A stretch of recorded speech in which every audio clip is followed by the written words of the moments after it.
Welcome back to the Marketplace, and let's stay interactive. Let's talk on our various social media handles on Joy Business GH, Facebook, Twitter, and on Instagram. Now let's get details right now, because the visiting IMF team has maintained that the rising debt stock and revenue mobilization challenges still remains the biggest threat to the economy. Now these are some of the concerns raised by the mission after engaging Parliament's Finance Committee.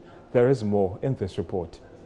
The meeting with Parliament's Finance Committee was part of the broad engagement with some stakeholders in the country during the visit. This is part of the Article 4 consultation carried out for all member countries, seen as a surveillance mechanism to control threats to their economy. Engaging the media after the meeting, Chairman of Parliament's Finance Committee, Dr. Makesibe Yeboah, noted that the fund wanted government to deal aggressively with the rising debt. Country's debt situation is still not it's not refreshing, and so it has to be contained. We have done some borrowings in the past, and he mentioned Sino-Hydro, which have not kicked in because the borrowings have not actually crystallized. And so if you net some of these ones out, I think there will be a clearer picture. But where we are now, if you put it side by side where we were previously, I think there are concerns generally about the debt situation. But you have to be mindful of the fact that the banking sector cleanup, by some estimates, is going to cost about 16 billion. The banking sector cleanup. Ranking member of Parliament's Accounts Committee, Ato Forcing, lauded the IMF for revising its way of classifying government expenditure. Today, I've had a refreshing news that from the IMF perspective, they are going to add it to the deficit. So it means the fiscal deficit, as we have always said, is reported in a cosmetic manner. Today it will be corrected. And for me, it is refreshing. Treating it instead of below the line, now they are going to treat it above the line. Above the line simply means that you are adding it to expenditure, not treating it as if it's not part of expenditure. For me, that is refreshing. And you see, oftentimes we have complained that the debt is going up, but the fiscal deficit is reported as if government is doing well. But obviously, the debt will expose you. Also disclosed that the IMF has now admitted that they would add the cost of the Sino-Hydro deal to the debt. No payment, they have not seen a drawdown from Sino-Hydro. In effect, it is not working as we speak. The Sino-Hydro project is not working as we speak. And their perspective, it is a liability. So this ends the back and flow agreement as to whether it is a liability or it's not. It's a contingent liability. Now they've confirmed our position that it is a liability. So that is another thing that we should take note. And then again, there's another issue of concern to us. You agree with me that the fiscal deficit as reported from 2017, 2018, and even 2019 excludes the banking sector bailout. What it means in simple terms, in technical terms, is that they have treated it below the line.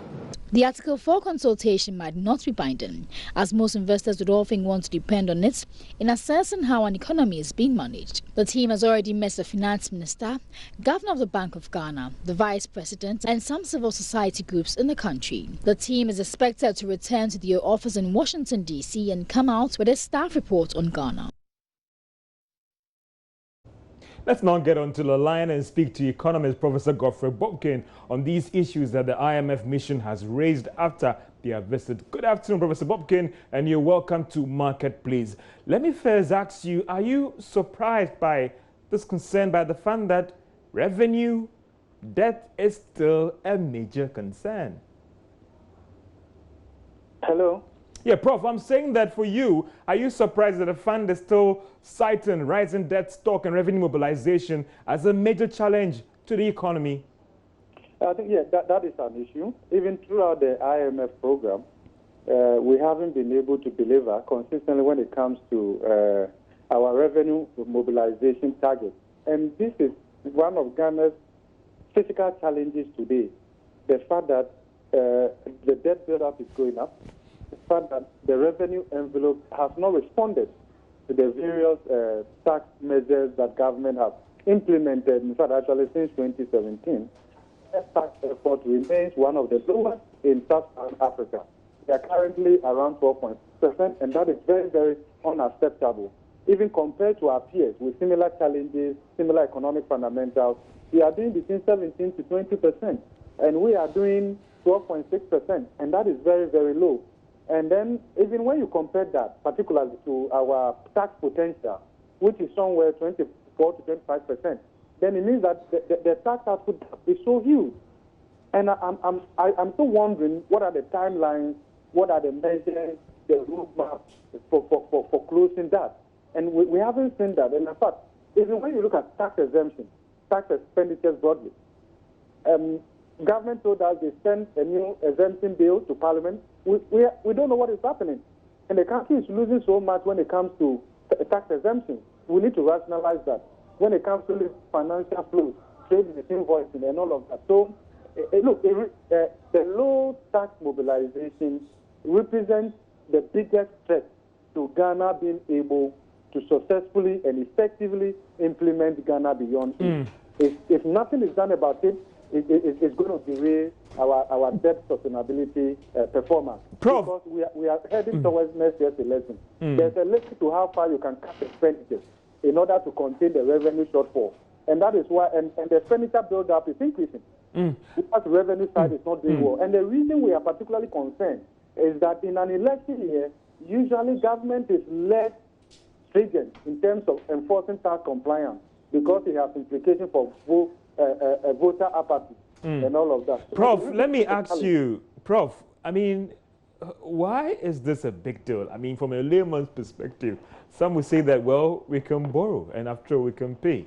So why is this such a big deal when it comes to not raising enough revenue and our debt going up? After all, we've never defaulted on any of our debt to our in terms of donors and even... Your question wasn't clear. I'm saying that, Prof, why is this a big concern in terms of us not being able to match our revenue with our expenditure? Because over the past years, we have never defaulted on our debt obligations to donors and other private firms. No, you don't need to default. In fact, and we don't need to get to that level, whether in terms of unilateral debt repudiation. We don't need to. The effect of the rising debt stock is already being felt through government allocation of resources. So when you look at the amount of money we are setting aside just to service our debt, it's very huge. We are spending more than 45% of our tax revenue just to service our debt. And that is counting our priority spending. So the effect of the rising debt is already with us, and it's showing all over the place. And that is why, look, this is not the best time to be the Minister of Finance, because the Minister of Finance is constrained. He doesn't have flexibility. The level of rigidity in the budget is so huge. When you take compensation for employees and take debt service, the Minister of Finance practically has nothing to maneuver, even in terms of investing in the productive sectors of the economy. And the other effect we are seeing is the lack of appropriate investment in capital expenditure, which is needed to ease the restrictions on the growth drivers of the economy. So you don't need to default to realize that you are heading dangerously. Okay. The signs are there, and it's already having effect in terms of government resource allocation over the years. Prof, what should government do now to save the situation? Pardon? What should government do now to save the situation? Look, you know what? They are in government. One basic function of the state is to collect taxes. Government must deploy all the powers at its disposal to ensure greater tax compliance and ensure that we collect appropriate tax revenue consistent with our status as a lower middle income country. There is room for improvement, so we are not asking for too much. We are asking that which is within our limit, which is within our potential, and that is exactly what we have to do. There is no substitute to that. Collect more taxes, right? Thank you. God bless you. Thank you very much, Professor Godfrey Bobkin. He is an economist sharing some thoughts with us on what government should do following the recent comments by the IMF on our economy. Let's talk about jobs, because President Akufo-Addo has maintained that he sees job creation as a major priority for his government. The president said this when he toured the Kwafu-Pa agribusiness in the Bono-Ahafo region. As part of his tour to that region, Precious Semevo was there for Joy Business, and he has more. The construction of Kwafu-Pa Agribusiness Center, fully funded by energy giant ANI, started some 7 months ago at Tremanso in the Doma East district of the Bono region. The training center comes with a campus for up to 800 students, classrooms, workshops, offices and related storage spaces and utility. The centre, which will start training courses with the focus on agricultural activities, is expected to enhance sustainable food production and create more job opportunities for youth in the country. Minister of Trade and Industry Alan Tremanting said the location of the project feeds into government's decentralization of industrial development agenda. And as I'm sure you are all aware, it's part of government's transformation agenda to decentralize our industrial development agenda. So I hope that this project will feed into many of the other projects that are being implemented by government, the One District, One Factory initiative, planting for food and jobs. Through ENI's support, our youth in this country have a future and hope, particularly those who come from this particular rural community. President Akufo-Addo inspected the centre as part of his Bono regional tour, expressed his government's delight, describing the project as a way of modernizing agriculture and a boost in economic activities for the youth. We want to be able to link not just to the agro-industrial development, also to the modernization process of our agriculture. So I would recommend very strongly that whatever memorandum of understanding is now finally going to be executed between ENI and government, the agencies of government that should directly be associated with the MOU, the Ministry of Food and Agriculture and the Ministry of Trade, together with ENI. And I think that in that way, we will square the circle and have the full engagement that would make the whole enterprise successful. Roberto Daniel is the managing director of ENI Groups, and he looks forward to an improvement in the lives of the people after acquiring training at the centre. I believe and I hope that this is not going to end here. As Mr. President said, this will continue, and I really hope that this will change the life of a lot of people. Training courses will start probably end of this month, and I'm very curious to see what will happen in 1 year's time when the courses are over, and this youth will have the knowledge and the possibility to start a new life and improve their conditions.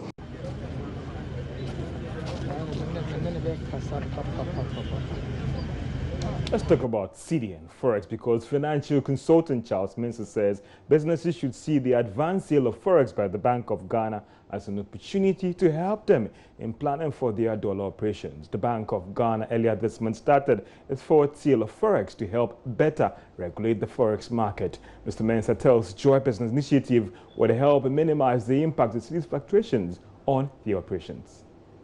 We should encourage that, because that allows some level of predictability of things. So if you know that in 2-3 weeks' time you'll be requiring sums of $100,000, you can be able to. And if you know that you'll be receiving $100,000 in 3, you can be able to sell it forward or buy it forward. And that's a way to go. So gradually we are improving, because the era where the CD depreciates very fast in no time, it affects the pricing of goods, it affects planning and things like that. So I feel strongly that the approach now is good, but we have to be able to educate the general public. But in terms of businesses, once there's a level of predictability, then you can also forecast properly. Then you also will know how to match your exposure, because if you are negotiating for credit term with your suppliers to give you equipment or machinery or goods at the forex rate, at the forex amount, and you know that you'll be exposed tomorrow, instead of going for, let's say, 3 months, you probably will go for a 1 month credit terms. And instead of bringing in a whole quantity at the time that you have to pay, you probably will break bulk and pay it as and when you are delivering the items. So this is a time also that businesses have to look at the way of doing things and ensure that they are within a certain framework, because the exchange rate exposure can collapse your business. Now, government says it has taken steps to ensure that the country's exports to the UK are not affected. UK leaves the European Union next month, and Joy Business understands that the Trade Minister has issued a letter of comfort to the companies that could be affected or trying to deal with this uncertainty. Let's hear from George Bonye. He's the Corporate Affairs Administrative Manager at fruit and exporting firm that is Golden Exotics. So the letter of comfort we received from the ministry is to say that, look, they are working on an arrangement with the British authorities to ensure that trade is not impacted by Brexit, no matter what happens. And so this is okay for the market for some time, but we are in competition with the rest of the world. We are supplying we are supplying the market with others also. What the competition has done is to sign a continuity agreement. In fact, for a lot who were reluctant immediately signed when Boris Johnson became Prime Minister, because of his clear-cut position on Brexit. So they are okay, So, but we are not, because we don't have any formal arrangement. We are hoping something will be done, but we are 49 days now to Brexit, and so if we have a hard Brexit, what it means is that other products will be subjected to tariff.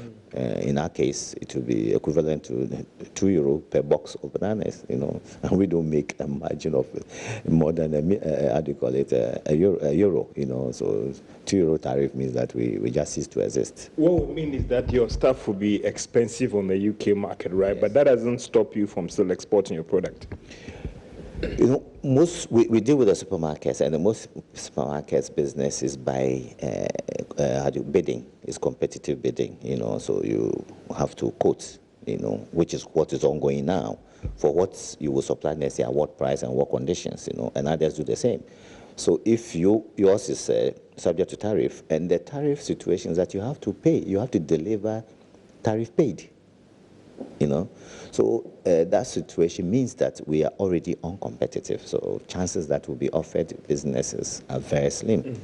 Some will say that at least with this letter of comfort, it gives some assurance to these firms that, listen, something will happen, so continue engaging these companies.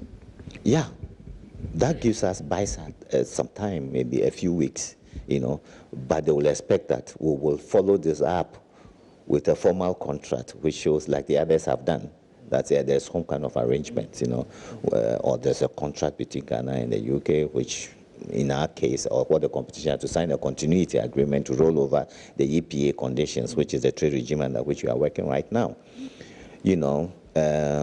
Otherwise, the other option is for the UK to unilaterally roll over these conditions, So, but we all know all the confusion that's going on. And the Ghana National Petroleum Corporation has reached an agreement with its counterparts in Guyana in terms of the best practices and expertise to help explore oil in their respective countries. My colleague Eben Sabote has been speaking to the chief executive of the authority. If we mention things like catering, local transportation, accommodation, and all those things, these are things that Ghanaians can do to help, or can do in the sector, and therefore make the money for themselves. You also spoke about some MOUs we are having with other countries. That is GMPC. We believe that we need collaboration. We need to get experience learn from, share experiences with other countries as a way of improving what we do. Like I mentioned, we've already signed MOUs with Sierra Leone and Gambia. Active MOUs that we started working. We have one to be signed with Liberia. We have one waiting to be executed with Guyana, faraway Guyana in South America. You see, all these things, the MOUs are necessary. For us in GMPC, our organization has been there for decades, maybe nearly 4 decades. And we have expertise, we can export talents. So we are looking at all these opportunities. And in fact, I can say that our brothers and sisters in the other countries are knocking on our doors for advice. And that is precisely what we are trying to do.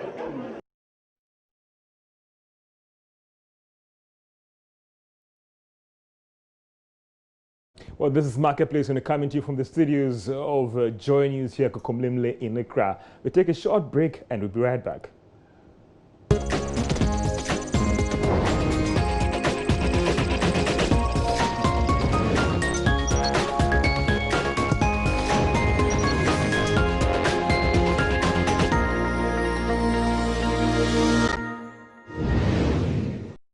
The paramount chief of Laura traditional area, now Palowe Krobo III, has actually expressed worry about the Laura Rural Bank's risk of losing operating license if it fails to raise the 1 million Ghana cedis required by the Bank of Ghana. It's therefore urging the public to buy shares at the bank to enable it raise the required amount. The chief made the statement to climax this year's celebration of the Kobina Festival in Lora. The Lora Area Youth Development Association leader, with support from chiefs and people of the traditional area, spearheaded the establishment of the Lora Area Rural Bank Limited in 2006. The people contributed from their own sweat the initial capital to set up the bank. The bank has over the years not only provided banking services to farmers, traders, artisans, business people, and public servants, but also supported worthy causes in the development of the Lora municipality. As part of the ongoing reforms instituted by the Bank of Ghana to streamline the financial sector of the country, rural and community banks are required to raise their minimum paid-up capital to 1 million Ghana cedis by February 2020 or face sanctions. Paramount Chief of the Lora traditional area, Napo Wole Kabo III, speaking at the 43rd Cabinet celebration of the chiefs and people of the area, stated that the Lora Rural Bank Limited has to comply with the regulatory requirement or risk losing their operating license. Our bank, the Lora Area Rural Bank, has a shortfall and has set a target to remedy same by December 2019. It is in this regard that using the platform of Kobina Festival, I make an appeal to all existing shareholders, as well as new and prospective ones, to buy shares in the bank and help close the capital gap. We do not want our bank to close or merge with another bank or saddled with financial sanctions. Napo Wole Kabo III urged citizens of Lora and well-meaning friends to buy shares from the bank to prevent it from being closed by the Bank of Ghana. The Lora Traditional Council will lead the way by pledging to mobilize 20,000 Ghana cedis towards this cause. And as traditional councils in the north are not financially endowed, any support from friends of Lora gathered here towards redeeming this pledge will be thankfully received and properly applied. Reporting for JoyNews, Rafik Salam, Lora.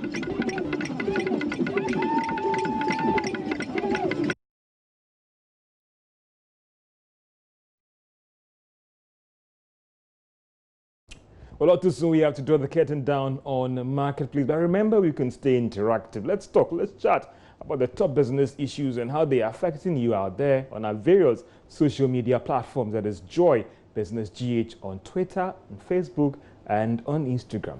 Have a good afternoon, and let's meet somewhere in the capital. My name is George Godfrey.